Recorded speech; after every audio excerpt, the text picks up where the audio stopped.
provide a little introduction in addition to what's already printed in the program for David Laude. David is professor of chemistry at the University of Texas at Austin and also senior vice provost for enrollment and graduation management. David joined the faculty at UT Austin in 1987. For 13 years, he maintained a research program in analytical mass spectrometry and Department of Chemistry and Biochemistry.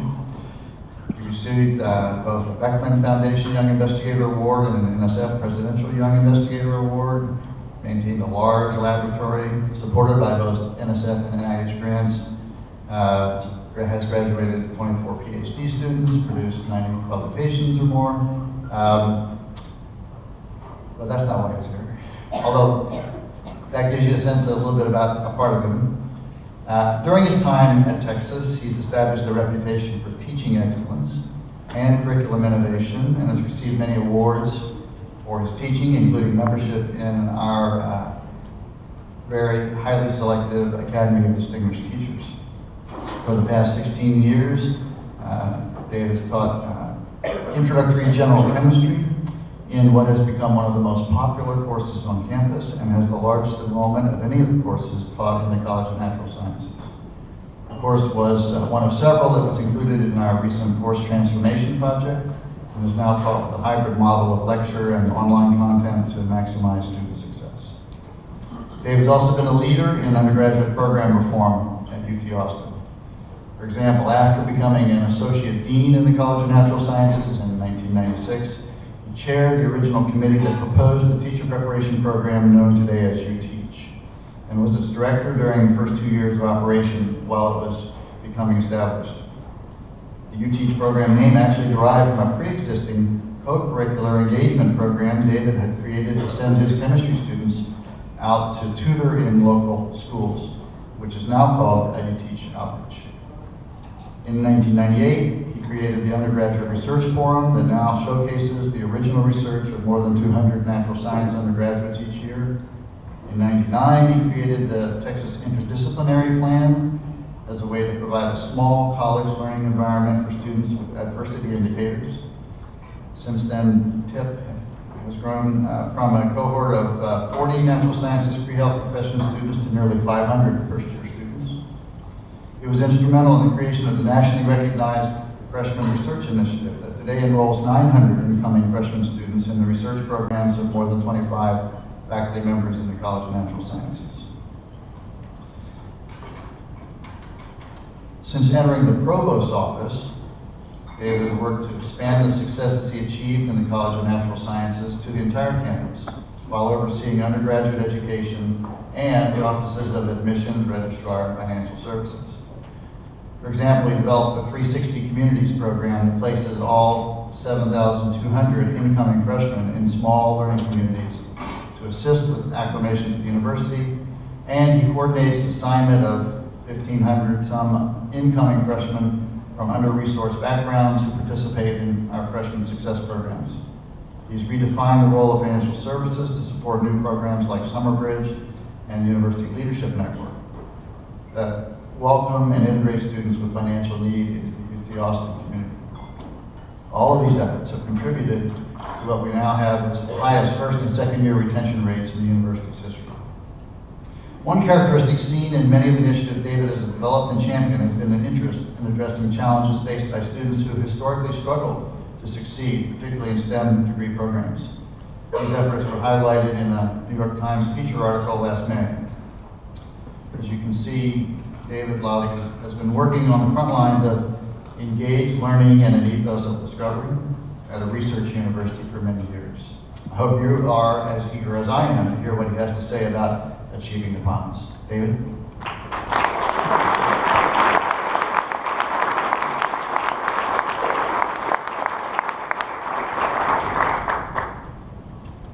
The first few minutes of my presentation are intended to avoid angry emails, which I hear can happen sometimes as a consequence of what people have to say. In particular, it's important to understand that as much as you've heard about these things that I've been associated with, the real excitement is about the fact that for the last 2 decades, the University of Texas at Austin has brought together across a broad array of different areas a collection of faculty, administrators, program coordinators who are enormously enthusiastic about student success. In my own college for a decade, Dean Mary Ann Rankin made it possible for me and others to be able to do all kinds of things, from creating a teacher preparation program to the Freshman Research Initiative. People like Mike Martyr, people like Sarah Simmons. The Texas Interdisciplinary Plan, which was created and then run by people like Sue Harkins and Jenny Smith. When I came into the provost office, I had President Bill Powers, who was looking to establish a national presence for the University of Texas at Austin, and hired people like Harrison Keller to be able to make those kinds of connections in that national voice. There were these parallel efforts happening across campus in places like the Vice President for Student Affairs office with Gage Payne and Sansia Reagan-Slelly. The president created the School of Undergraduate Studies with its inaugural dean, Paul Woodard, who was part of the original Reinvention Center effort. Greg Vincent, in the Division of Diversity and Community Engagement, was creating all kinds of parallel student success efforts. Here I am, I'm like 3 or 4 minutes in, and I'm just mentioning the names of a dozen people, and I could mention 100 others who work together on the campus to try to make something special happen. The thing that's key for me about this is that, in contrast with what might have perceived to be the case of church issues that had existed in the past, where the people on the VPSA side of things, or the people on the academic side of things, might not necessarily have wanted to work together, it is through that communion, through that coherence in working together, that we've been able to achieve what we have. My sense is that that is, in fact, the kind of thing that happened on the other side of the Boyer Commission report. The idea that campuses, public research university campuses, started to focus their efforts as a group in a coherent way toward achieving success. I should also point out, as I begin this presentation, that the fact that I'm standing up here is serendipity. There's no particular reason that I was recognized in the New York Times Magazine article, other than that everybody gets their 15 minutes of fame. And the truth is that there are a bunch of people sitting out there in seats who have very likely done similar things to what I have done on my campus. So as I show you UT Austin and what we've done as a case study, part of me is concerned about the idea that I would show off what we do, knowing that in fact every one of your institutions is very much different than UT Austin's, and the way that you had to go about doing it on your campus, in fact, was a consequence of what your local environment was like. So instead, I thought I'd shift gears just a little bit and put sort of a personal frame on this in terms of my perspective about why it is that the different kinds of initiatives on the UT Austin campus came to be. As a consequence, I'm going to be changing the title of this talk. Maybe.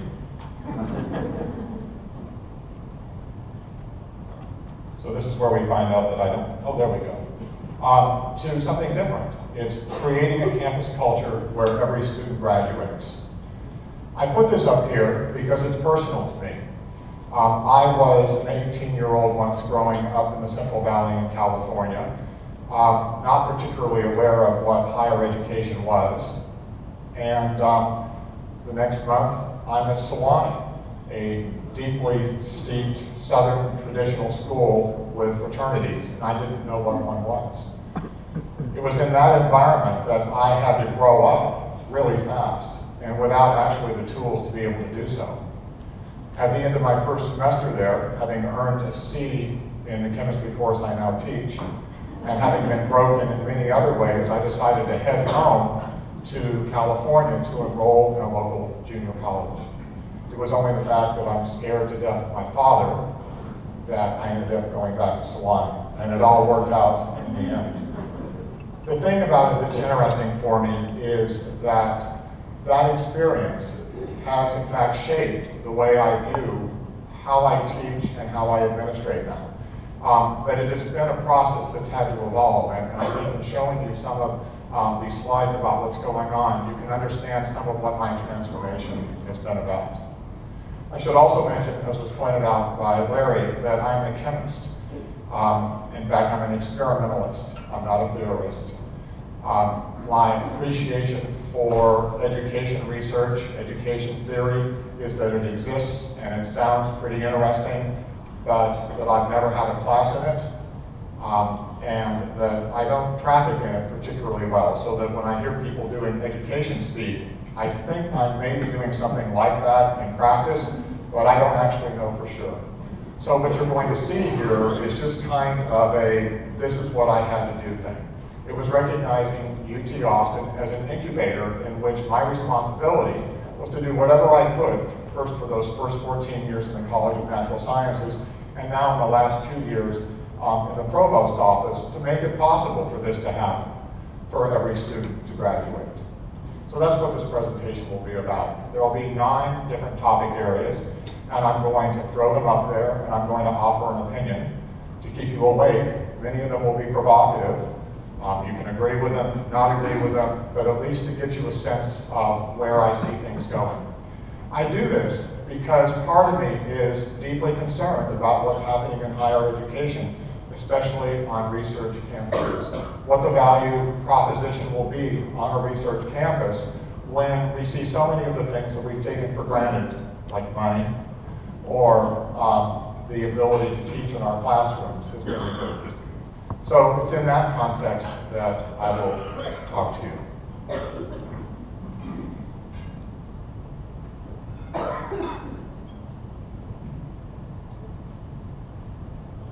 So the message, as I said, is a transformational one, and it is one that in fact says that every student should graduate. I say this to you because when I think about what I do as a chemist, I teach a course that is not macroscopic in nature in the way I talk about it. It's microscopic. By that I mean, on the first day of class I walk in and I teach an atoms-up perspective. I figure if students don't understand what each and every atom is doing, it's going to be really hard for me to be able to create a full understanding of what's going on. On the other hand, a lot of people teach a macroscopic perspective of chemistry, one in which you look at the whole system and you poke a product. The danger with the whole system approach is that sometimes you end up just accepting things for what they are. On a macroscopic level at a school like UT Austin, about half our students do just fine academically. About a fourth of our students don't for non-academic reasons, and about a fourth of our students don't for academic reasons. There, I described UT Austin in a nutshell. Well, that's probably the way it is at a lot of places. And then when you start asking, well, what can we do about that? When you're looking at it up here on this level, it's a lot tougher than when you're able to look at it down on a level that's microscopic in nature. And this is where the idea of using data to inform everything we do becomes important. When I talk about data that informs us, I'm not talking about data like, yes, 52% of our students graduate in 4 years. I'm talking about data about each individual student.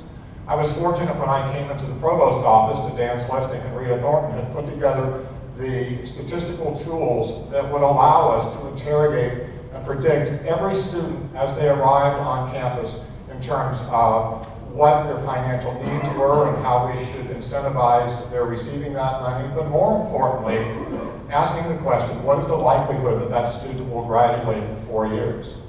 Armed with that information, we were able to put those students precisely where they needed to be, the best academic fits for them in terms of their college of choice, and also considering whether there might be success programs that would be of value to those students. When Larry talks about the 1,500 students who end up in student success programs, that's not some whimsical thing. Those are the students who are below a particular cut score with respect to the likelihood of graduating in 4 years. What's really powerful about this tool is that we are evolving it in a way that allows us, as a consequence of a student engaging post-matriculation in different kinds of success programs, different kinds of academic efforts, to find out what their new likelihood of graduating in 4 years will be. I'm not exactly in favor of walking around with a t-shirt, with every kid having a t-shirt where on the back is their current likelihood of graduating, but it's something we do know about. And I bring this up right now for you because it's going to make me start asking a tough question about the way we go about doing things. So here's the tough question that I have. I know that in my class of 500 students on the first day, there's a kid sitting there with a 1570 SAT, and her likelihood of earning an A in my class at that moment is probably around 87%. And we can crank her through the statistics and come up with that. Sitting next to her, coming from a first-generation family, and having just barely passed the math prerequisite to be in there, is a young man with a 970 combined SAT and a 25% chance of passing my course. But darn it, I put the two of them in there. Shockingly, I'm going to find out 4 weeks later on my first test I give that someone's going to get the A and someone's going to get the F. We've created a structure that says that's normal. In the old days, maybe because we could hide behind ignorance, we couldn't say for certain, yes, that's the one who's going to get the A, 85% chance, that one's 26% chance of getting. We already know it now. So the question you ask yourself is, so why did we do that? Why did we decide to put them through those paces? I find it kind of interesting because I think about the important career things that I had to do. I remember I had to get tenure once. It took about 5 or 6 years. I don't recall a month after I got into UT Austin as an assistant professor having to pass a test. And if I got a bad grade on it, being told that my likelihood of being successful was not very good. I can recall being in graduate school where I had 4 or 5 years to earn a PhD. I do not remember a high-stakes assessment of me a month after I arrived in graduate school that said that if I didn't cut it right there 4 weeks in, that I might be let go. And yet here we take these kids coming from under-resourced environments where we can predict that they will not be successful a month after they arrive in school, and yet we do it to them anyway.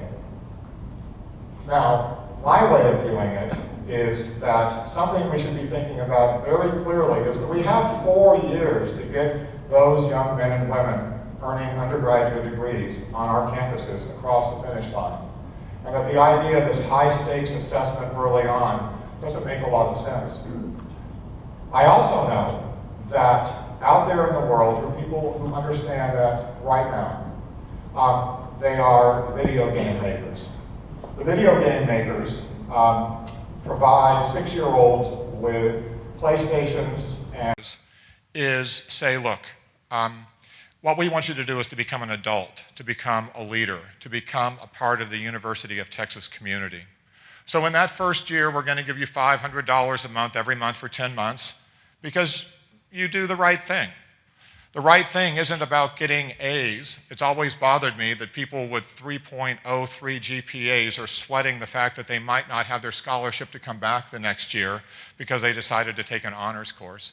These students are getting their money because they are working toward a 4-year degree and they're becoming productive members of the university community. They're living on campus, they're doing service learning, they're involved in leadership programs, they're doing what you would expect of a student who is very much a part of the university. The next year in the program, and this is the 2nd year that we're running it, those sophomores are now sitting in university partners' offices. Maybe they're working in an accounting office. Maybe they're over in athletics. Maybe they're in a laboratory somewhere. But they are being mentored now by a university community that is committed to those students being successful. My hope is that after 4 years, there will be 2,000 students walking around our campus who are in fact the leadership of the student community. But here's the thing about those students. Do you know how I selected them? I went to that dashboard and I sorted it based on being the least likely and most poor to make it at UT. These are the students that typically we would not expect to be successful, and just creating an environment for them in which they felt like they belonged resulted in 93% of those students persisting into the second year, compared to 66% before. And that's very close to the 94.6% for the overall student population. Notice what's built into this isn't some expectation about academic performance. I mean, there are presidents of the United States who earn C's mostly in college. It's more about the fact that that student, whatever their academic attributes might be, actually feel that they belong and can make a contribution to the university. I want to shift for a couple of minutes and talk about students and the attitudes we have toward them.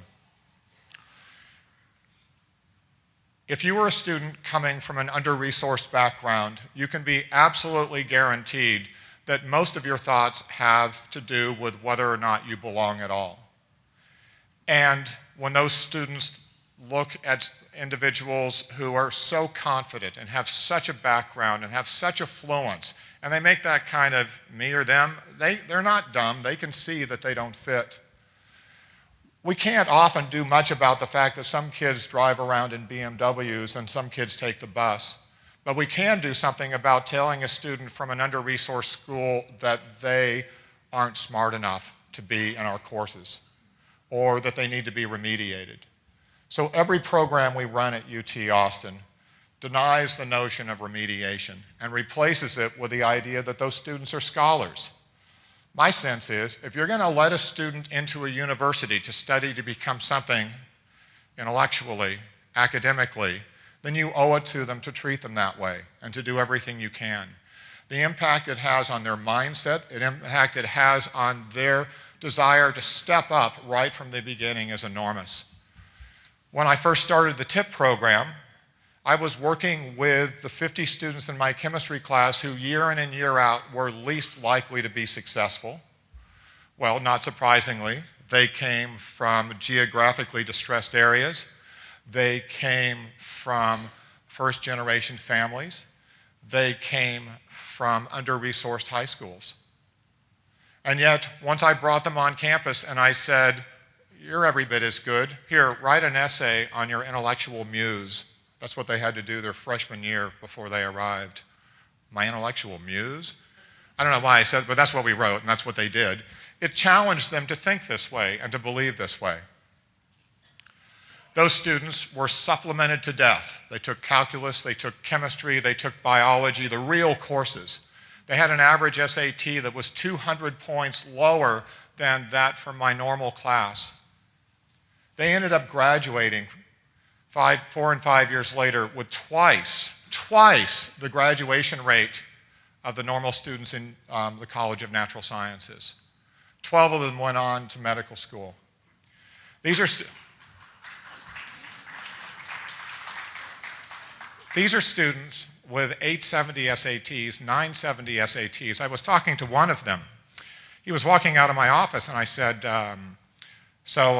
thanks for coming by. And he looked at me and he said, I know why I'm here. That was my 10-minute mark. I know why I'm here. I went to a crappy high school. And that kind of interesting. We all wonder about whether these kids get it. It was funny. Some of the comments about the New York Times article were, now they know. They know. They know they're poor. They know they didn't go to a great high school.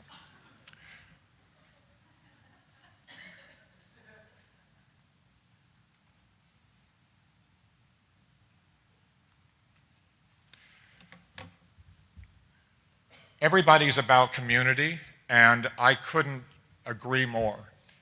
When I see students in my office who are unsuccessful at UT, I can almost guarantee you that they're one of three types. They're commuters, they have social anxieties, or they feel like they don't belong. And because of that, when everybody's getting together to belong, everybody's getting together to learn what the correct answers are on the test, they're somewhere else. We have to appreciate how difficult it is for students like this to feel like they can be a part of something. And it's just the littlest things that can get to us. I remember this story. and it may or may not be true, but it tells you something enormous about how students like this perceive of things. It was a lovely video about UT Austin and moving in, showing a nice affluent family with their nice affluent daughter and her nice affluent luggage, being shown to all of the students coming to UT, a fourth of whom can't afford luggage, and wondering whether they should be a part of things. I can't emphasize enough that creating community is just a matter of getting your act together, getting coordinated. It used to be UT Austin was described as 500 student classes and nobody knows each other. We now have, Patty Mix runs, she's in the audience from UT Austin, the 360 Connections community, 360 groups of 20 students. How expensive is it? It's almost nothing, because all it is 20 students and a mentor and a peer sitting in a room once a week talking to each other. All it took was a database and a lot of shepherding, herding cats. The consequence of that, though, is we have that connection to the student, so that when one of them is about to drop off the map, when one of them is about to feel like they are going to walk away, there's somebody to step in.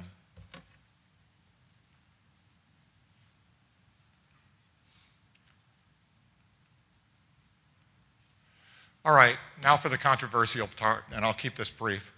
I'm a chemistry professor, and I am the man who almost flunked me out of college 40 years ago.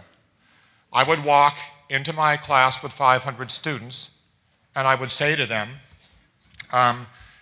here's a test, it's 4 weeks later, good luck. I mean, I taught well, but I also knew that a fourth of my students weren't going to pass, weren't going to earn the grade to persist. And it didn't seem to bother me that much until one day I realized that I was that student. I was that kid 40 years ago who wasn't passing chemistry. And why was I like that? I realized it had always been that way. Now I have come to realize that we work in an entirely different place, where our understanding of pedagogy and our understanding of technology makes it possible for us to make it the case that every student can do well. I now walk into my freshman chemistry course, and on the first day I tell those students, all 500 of them, you will earn an A in this course. That's my promise if you give it everything you have. Now, the reason I can do that is not because I'm lowering standards. It's because, in fact, I'm setting standards, I'm setting competencies, and then I'm taking advantage of technology. I'm taking advantage of flipped classrooms. I'm taking advantage of the fact I now treat each and every one of those students as an individual, and I say, we will get you there. It's a work in progress. It takes a lot of time. Last spring, I had 300 students out of 500 in a very hard, almost honors level chemistry course earn A's. This fall, I have my highest grades ever. I'm looking at probably 350 A's, and if you want to question my grade inflation and all, I'll show you the tests. What we don't know and appreciate right now is that because of all knowledge being on the web, because of the innovations in the way we teach, it isn't necessary for us to have grading curves that flunk a fourth of our students. And the sooner we get to understand that, the better. The sooner we can turn around and stand up to ourselves, the administration, and say, stop with the grade inflation routine. That's not the point. If you take a student into a university, it's your job to get them through. And it's not your job to give them an F on the first test when you know they weren't going to do well in the first place. That's just dumb.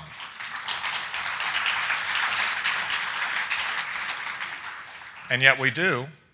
I published an essay on this, and a colleague of mine walked up to me one day, and he looked at me and said, I read your essay, and I said, yeah. And he said, you're wrong. And I said, why?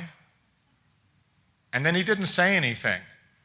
You see, he has held on to this thing that we've all held on to for so long, that there's just this way that things are supposed to be. And it's really hard for him to break from the notion that in a room this size, it's his job, if he's a good teacher, to make sure that every one of those kids learns chemistry. Every one of them. It might not have been possible 20 years ago. It's possible today. And the point I have to make is a simple one. If we don't do it, the online folks are.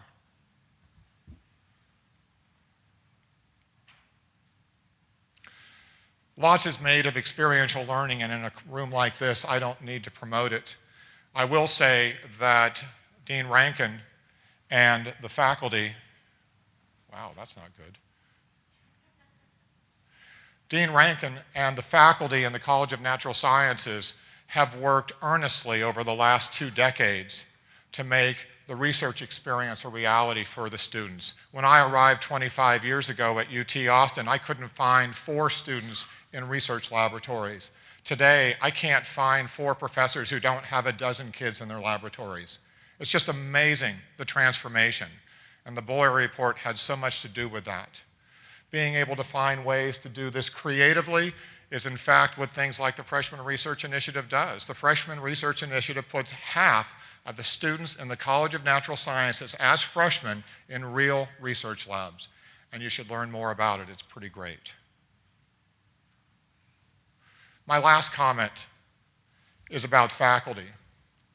There was a time, I think, when faculty lived in the dorms with their spouses and they provided all of the advising and all of the they probably cooked. They probably did everything. It was 150 years ago.